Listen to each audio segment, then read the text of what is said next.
Analicemos la educación y la pedagogía desde la historia como el reto para afrontar la actualidad. Civilización egipcia. La civilización egipcia fue 3000 años antes de Cristo, la cual surge después de Mesopotamia.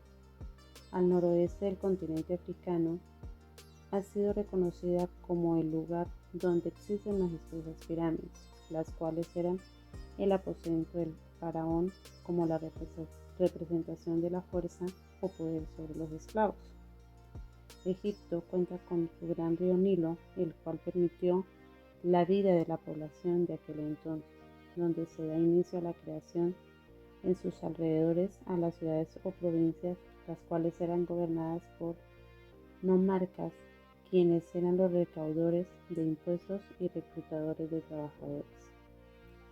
La máxima autoridad política en la época era el faraón. El régimen del mandato iba jerarquizado, iniciado por la nobleza, comerciantes, campesinos y esclavos, quienes se encargaban del sostenimiento de la economía. Eran los campesinos donde se desarrollaba la actividad agrícola de cultivos como la cebada, el trigo y el Nilo, en terrenos que eran entregados por el faraón, al cual debían pagar tributo con parte de sus cosechas.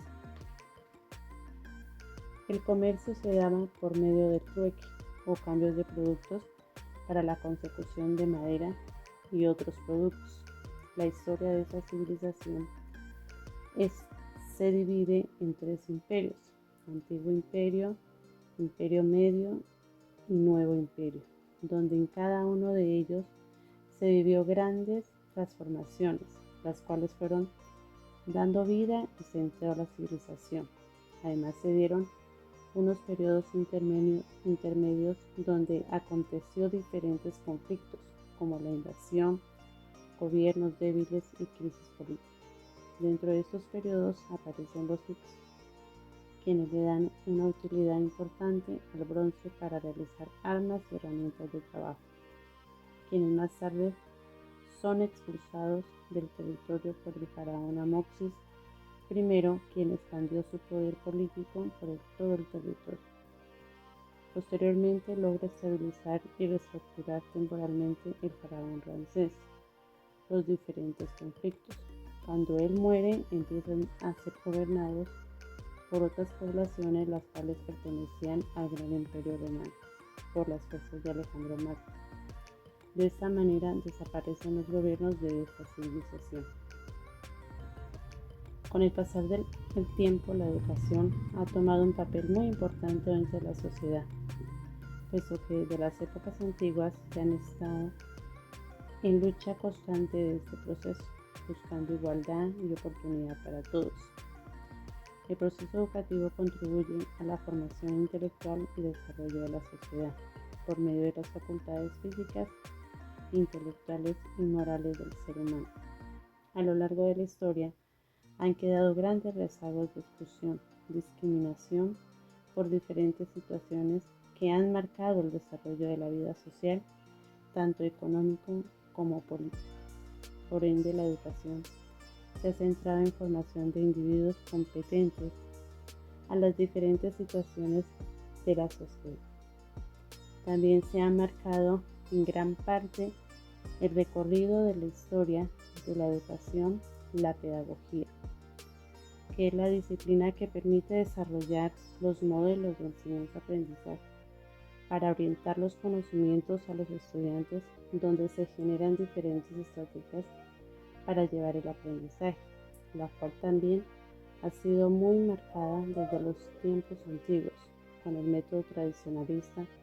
con respecto a la memorización y retórica del aprendido, proceso que se ha criticado de forma constructiva permanentemente en que el aprendizaje debe ser significativo para el estudiante, que le permita desenvolverse frente a las distintas situaciones que la vida de hoy nos brinda, y que aparte de lo intelectual se tenga presente lo humano de cada individuo. La civilización egipcia, con respecto a la educación, primeramente era oral y jerárquica, donde se transmitía tradiciones y costumbres, logrando así a la supervivencia de su cultura. Posteriormente apareció una nueva población o tribu, la cual fue llamada nácada, quienes crearon la escritura a través de los jeroglíficos, la cual fue a finales del cuarto milenio antes de Cristo. La educación en esta civilización ha sido tomada como la base fundamental, como el camino del conocimiento y habilidades con las cuales las personas de la época pueden enfrentarse a la sociedad. Además, inculcaban los valores éticos, la moral, promoviendo la justicia, la solidaridad y el respeto a la creencia de los dioses supremos. Los niños de las familias humildes o bajas en el poder económico de esta civilización iniciaban su proceso de aprendizaje desde su hogar, lo cual era centrado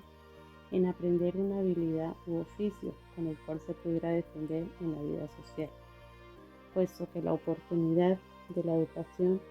solo la tenían principalmente los de la nobleza. Además, el proceso de aprendizaje era con base a la memorización y repetición al pie de la letra de los conceptos transmitidos, demostrando así su capacidad de retención y disciplina. Los encargados de orientar estos conocimientos eran los sacerdotes, maestros de la época, donde se impartía el modelo pedagógico con respecto a la aritmética, escritura, geografía, historia, religión, leyes a favor del Estado y las habilidades diplomáticas, las cuales se les tomaba para estrategias militares. La educación era prioritaria más para los hombres que para las mujeres. Las mujeres eran las encargadas del hogar, la crianza de los hijos, permitiendo que hubiera una estabilidad familiar. Los conocimientos impartidos iban de generación en generación, donde se dice que se pudo formar una sociedad avanzada y sofistificada, lo cual duró por muchos siglos. También se adquirió conocimientos que aún se pueden apreciar acerca de los trabajos en el arte, la agricultura, con el apoyo de la ciencia, como lo son las pirámides. Conclusión. Analizando la civilización egipcia, podemos retomar características importantes que han sido el avance de la sociedad basada en la educación de la época, como la buena práctica de valores, que era el hábito en el comportamiento de los estudiantes, donde se podía notar el respeto hacia el maestro, las grandes realezas, sus familias, teniendo presente otros valores como la igualdad. Valores que hoy en día se han perdido en gran parte de la sociedad, iniciando desde las familias, llevando a las instituciones educativas y posteriormente a la comunidad donde nos desenvolvemos. Por eso, cada vez miramos la gran necesidad en la sociedad de hoy en educar en valores, puesto que la vida humana sin valores es tener una sociedad sin riendas, ya que se pierde la dignidad de la persona. Por ello es importante la práctica del respeto hacia uno mismo y a los demás, como lo dice el filósofo Immanuel Kant. Fue uno de los fundadores del humanismo y propuso lo siguiente: el respeto que yo tengo por otro o que otro puede exigir de mí es por ende el reconocimiento de una dignidad en los demás hombres y mujeres, es decir, de un valor que no tiene ningún precio ni ningún equivalente con el que se puede intercambiar el objeto de estimación. Como lo afirma Immanuel Kant, el respeto es un valor muy elemental en la vida de cada ser humano, por ende siendo el principal valor ético para poder lograr cumplir los demás y poder convivir con el otro de la mejor manera. Y para ello es necesario que desde las familias se inicie el proceso de la orientación a la práctica de valores, siendo reorientados en la escuela. Así se buscará formar una sociedad más justa y de igualdad. En la civilización egipcia se daba la discriminación hacia las familias de nivel bajo. Además, la justicia y la igualdad estaban muy lejos de ser real para toda la humanidad de la época. Mientras que hoy se lucha por tener una igualdad de derechos humanos para todos los que pertenecemos a la sociedad, como la aceptación de las diferentes etnias culturales y la diversidad. Aunque como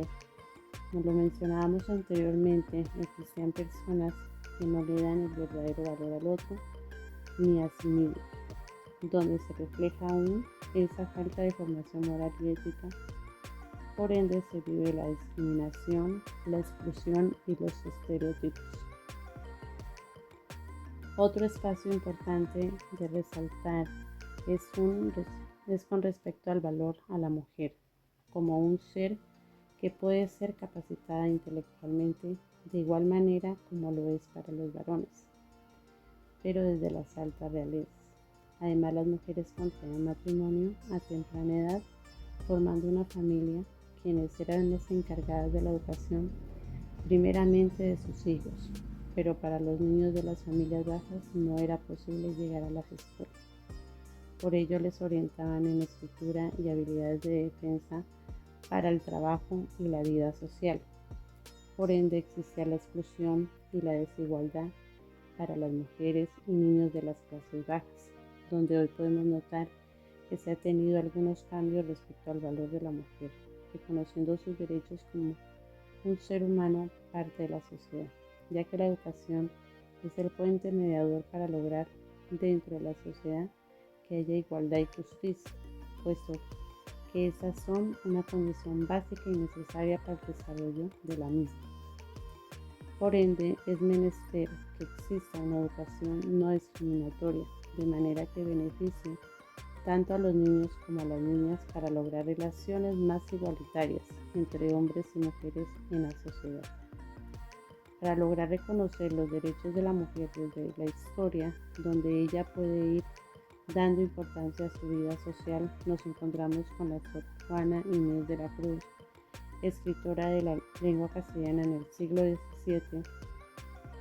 quien logró construir un convento donde se dio el espacio para que las mujeres tuvieran una opción más para no contraer matrimonio de forma obligada, y donde podían ir formándose intelectualmente, pero siempre con los principios de la religión católica.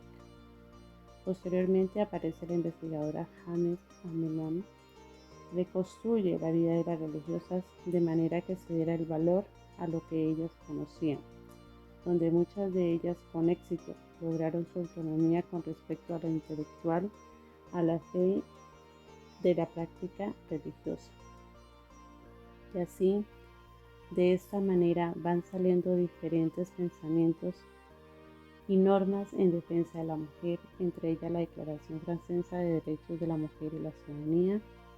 la Organización de las Naciones Unidas, ONU, logrando así a través del tiempo fortalecer la autonomía basadas en la libertad, justicia y equidad.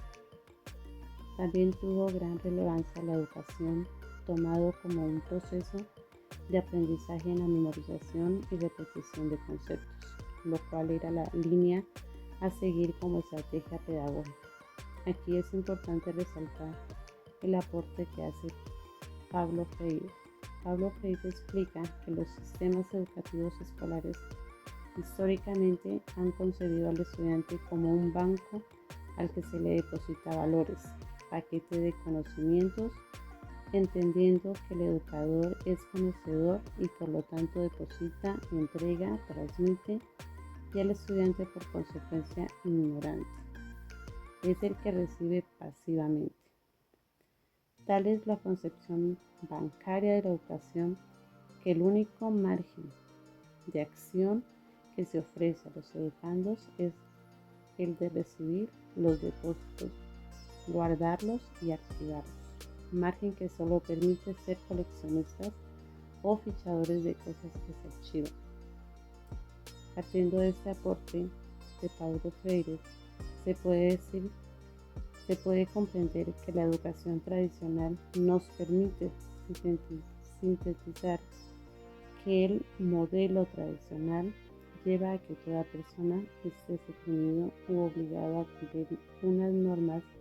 las cuales no le permiten al estudiante tener un desarrollo de sus potencialidades o habilidades de manera libre, que tiene un conocimiento rígido, los cuales no pueden ser explorados sino que quedan guardados sin encontrar el verdadero sentido. Además, Pablo Freire, en paralelo a estos cambios, buscaron renovaciones pedagógicas como la educación libertaria y educación popular, así como la Escuela Nueva de John Dewey, quien propuso que el aprendizaje fuera promotor de la autonomía y la actividad desenvuelta de los niños, compartiendo con la postura del pensador Paulo Freire que el pasar del tiempo se ha podido observar que la vida debe poseer modelos que permitan interiorizar conocimientos de una manera más práctica, donde se le permita al estudiante pueda generar o construir sus aprendizajes a través de la experimentación, argumentación y contacto directo, y a la libre expresión de su forma de ver y pensar las cosas, de manera que hoy ya adquirimos un aprendizaje más significativo, motivacional, hacia el enfrentamiento de las situaciones de la sociedad, con una fortaleza más en lo intelectual y en el poder ser competente ante la sociedad con las nuevas informaciones y tecnologías que el mundo de hoy nos ofrece. Entre el siglo XIX y XX, la educación ha tomado gran influencia con respecto a los modelos pedagógicos, como los modelos activos, que aportarán nuevos conocimientos y pudiese llegar por todos los rincones del territorio, como nos lo dice en el siguiente aporte Patiño. En este periodo histórico y como resultado de diversos cambios en distintos ámbitos, emergieron las escuelas nuevas y activas, y con ellas toman fuerza distintas contenciones pedagógicas emergentes. Como lo afirma Patiño, estos modelos son tomados en contra de esa educación tradicional, buscando que este derecho sea igualitario para todas las habilidades de la sociedad. Además, permite obtener grandes conocimientos de la medicina, la química, con sus grandes avances científicos, teniendo en cuenta la parte psicológica. Por otra parte, nos encontramos con el aporte de Montoya, quien da su posición como la educación y la política tienen una difícil relación, pero que la educación será el punto central y contando con estos nuevos modelos pedagógicos para resolver diferencias de contrincantes en el poder. Montoya aclara que fue la expresión de una pedagogía racional basada en el conocimiento de las ciencias humanas que eran utilizadas como instrumentos para resistir el discurso tradicional y a las leyes vigentes. Actualmente, en el siglo XXI, nos ha llevado a enfrentarnos a grandes transformaciones a la vida social, tanto en lo político como económico y en la educación, donde los docentes estamos enfrentándonos a nuevos retos para asumir esta profesión con mayores expectativas en la formación de personas capaces de lograr afrontar esa vida social que tanto estudiantes como docentes lograremos comprender y transformar significativamente nuestras comunidades de una manera crítica y propositiva. Los grandes avances de la tecnología han hecho que se incluya en esos procesos de aprendizaje estrategias que permitan a los estudiantes se motive y despierte su interés por seguir adquiriendo conocimientos que le permitan enfrentarse a los nuevos retos que el entorno social nos proporciona. Además, hoy se busca dentro del sistema político y educativo que se tenga presente las diferentes culturas étnicas, raza y género, permitiendo así el respeto de los derechos humanos e impartir los valores de la equidad, igualdad y aceptación de esa diversidad.